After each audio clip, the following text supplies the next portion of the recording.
आज हम Jeffrey Archer की to cut a long story short से एक और कहानी पढ़ेंगे और इस कहानी का नाम है द लेटर। चलिए शुरू करते हैं। All the guests were seated around the breakfast table when Mariel Arbuthnot strode into the room, clutching the Morning Post. She extracted a long white envelope from the pile and handed it over to her oldest chum. A puzzled look came from Anne Claremont's face.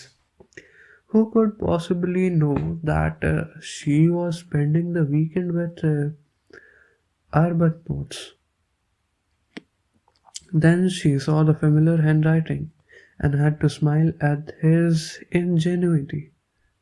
She hoped her husband Robert, who was seated at the far end of the table, had noticed, and was relieved to see that he remained engrossed in his copy of the Times. Anna was trying to wedge her thumb into the corner of the envelope while keeping a wary eye on Robert, when suddenly he glanced across at her and smiled. She returned the smile, dropped the envelope in her lap, picked up her fork, and jabbed it into a lukewarm mushroom.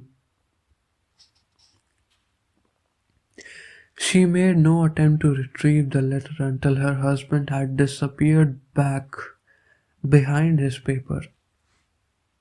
Once he had turned to the business section, she placed the envelope on her right hand side, picked up the butter knife, and sliced it into the thumb corner. Slowly, she began to slit open the envelope.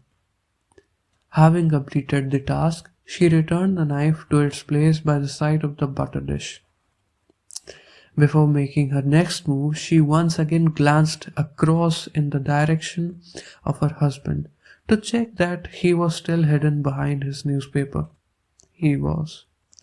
She held down the envelope with her left hand while carefully extracting the letter with the right. She then placed the envelope in the bag by her side. She looked down at the familiar Basildon bond cream notepaper, folded in three. One more casual glance in Robert's direction. As he remained out of sight, she unfolded the two-page letter. No date, no address. The first page, as always, written on continuation paper. My darling Titania, the first night of the dream at Stratford, followed by the first night they had slept together. Two first on the same night, he had remarked. I am sitting in my bedroom, our bedroom, penning these thoughts only moments after you have left me. This is the third attempt as I can't find the right words to let you know how I really feel. Anne smiled. For a man who had made his fortune with words, that must have been quite difficult for him to admit. Last night you were everything a man could ask from a lover. You were exciting, tender, provocative, teasing, and, for an exquisite moment, a rampant whore.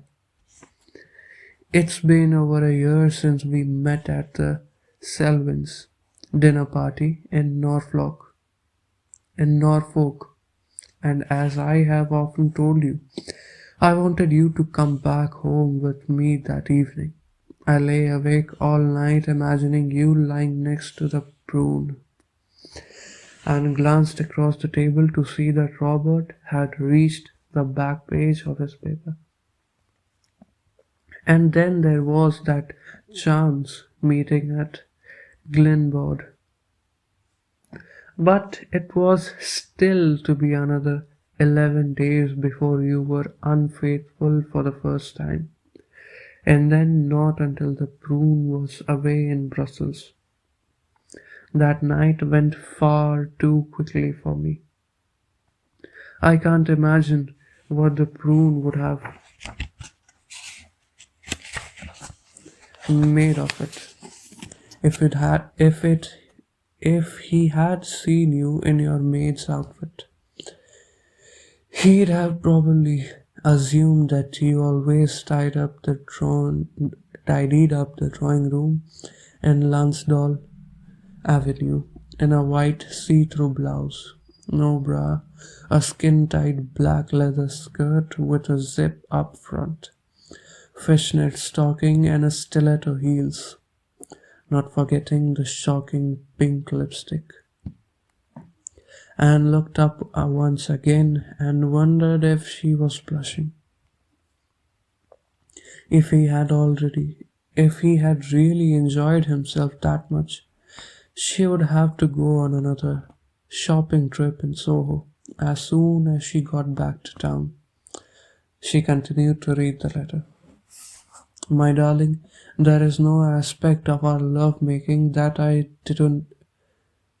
don't relish. But I confess that what turns me on the most is the places you choose when you can only take an hour off work. Is the places you choose when you can take an hour off work during your lunch break. I can recall every one of them. On the back seat of my Mercedes in that NCP car park in Mayfair, the service lift in Harrods, the loo at Caprice.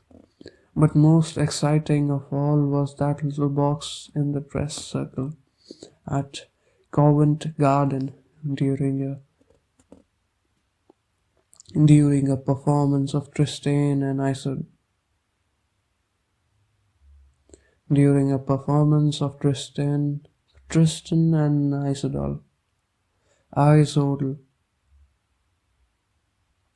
Once before the first interval, and then again once before the interval, and then again during the final act. Well, it is a long opera. Anne giggled and quickly placed the letter back into her lap as Robert peered around the side of his newspaper. What made you laugh, my dear? He asked. A picture of James Bond landing on the dome. A picture of James Bond landing on the dome, she said. Robert looked puzzled. On the front of your paper. On the front of your paper. Ah, yes, said Robert, glancing at the front page. But he didn't smile as he returned to the business section and retrieved the letter. And retrieved the letter.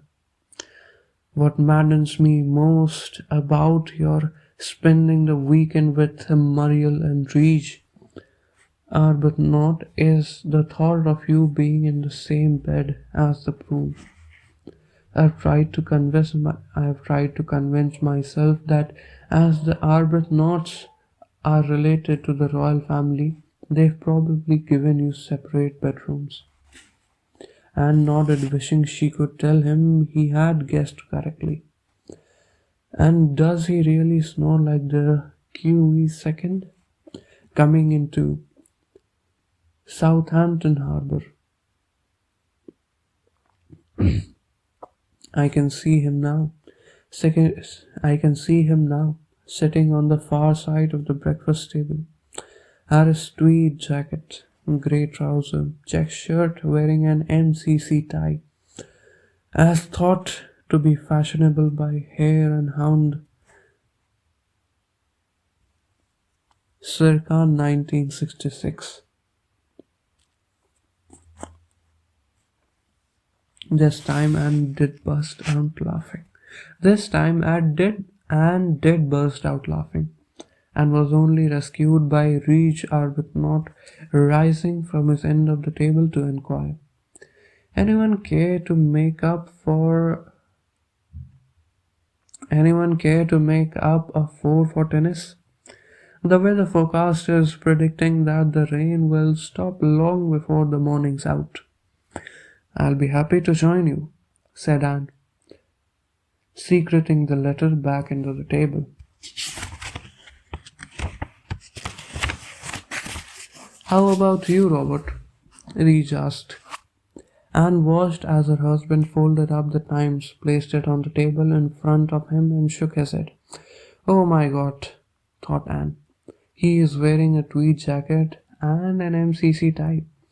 I'd love to," said Robert, "but I'm afraid I have to make several phone calls."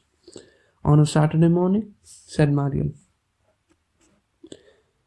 who was standing at the laden sideboard, filling her plate for a second time. "Afraid so," replied Robert. "You see, criminals don't work a 5-day, 40-hour work week. So they don't expect this lawyer to do so either."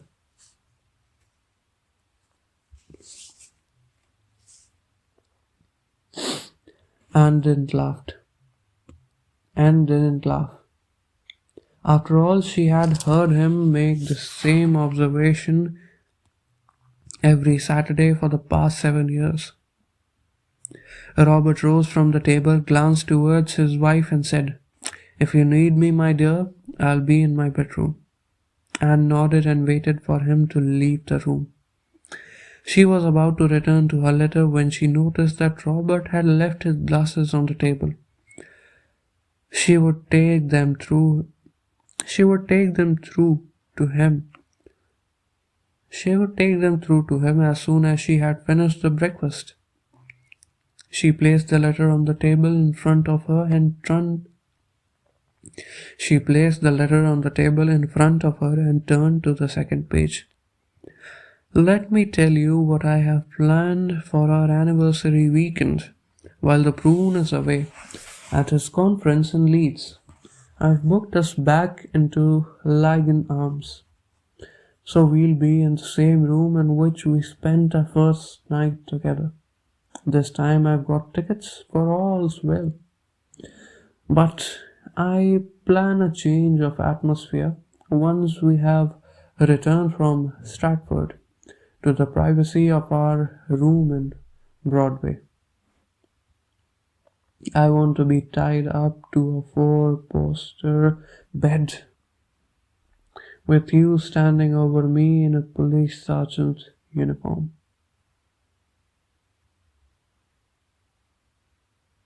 Whistle handcuffs, wearing a tight black outfit with silver buttons down the front, which you will undo slowly to reveal a black bra. And my darling, you're not to realize me. And my darling, you're not to release me until I have made you scream at the top of your voice, the way you did in the underground car park in Mayfair. Until then, your loving Oberon." Anne raised her head and smiled, wondering where she could get her hands on a police sergeant's uniform. She was about to turn back to the front page and read the letters again when she noted the PS. "P.S. I wonder what the prune is up to right now," and looked up to see that Robert's glasses were no longer on the table. What scoundrel could write such an outrageous letter to a married woman? Demanded Robert as he adjusted his glasses.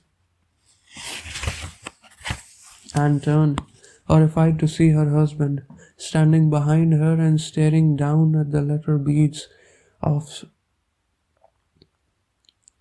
Anne turned, horrified to see her husband standing behind her and staring down at the letters. Beads of sweat appearing on her forehead. Beads of sweat appearing on his forehead. "Don't ask me," said Anne coolly, as Mariel appeared by her side, tennis racket in her hand. Anne folded her letter, passed it over to her oldest friend, winked and said, "Fascinating, my dear, but for your sake I do hope Reggie never finds out."